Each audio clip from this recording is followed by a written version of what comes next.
Hey everybody, what's up and welcome back to today's video guys. And today guys, I will be showing you how to use templates in Todoist.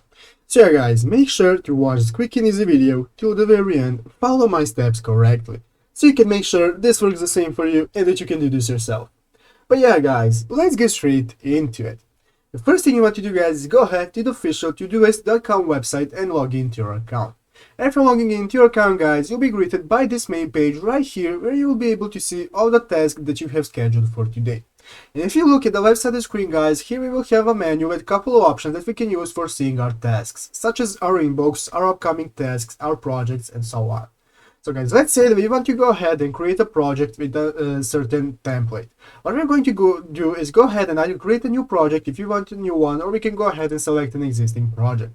So as you can see, now I have selected my education project. And what we can do guys is go right here into the upper right corner where these three dots are and click these three dots right here. And now this will open up this new drop-down menu where it will have multiple options such as editing the project, adding a selection, and so on.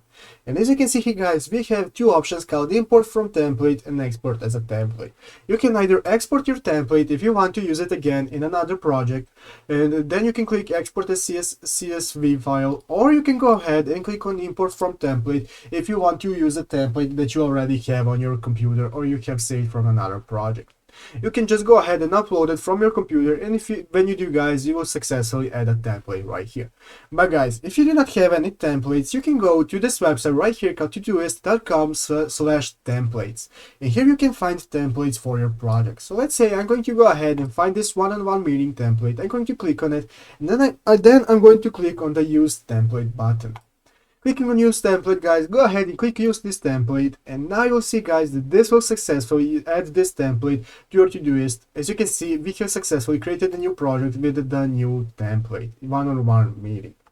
So yeah guys, basically that's how you use templates. I hope this video was helpful. If it was, make sure to leave a like and subscribe to the channel. So yeah guys, thank you for watching, take care and bye.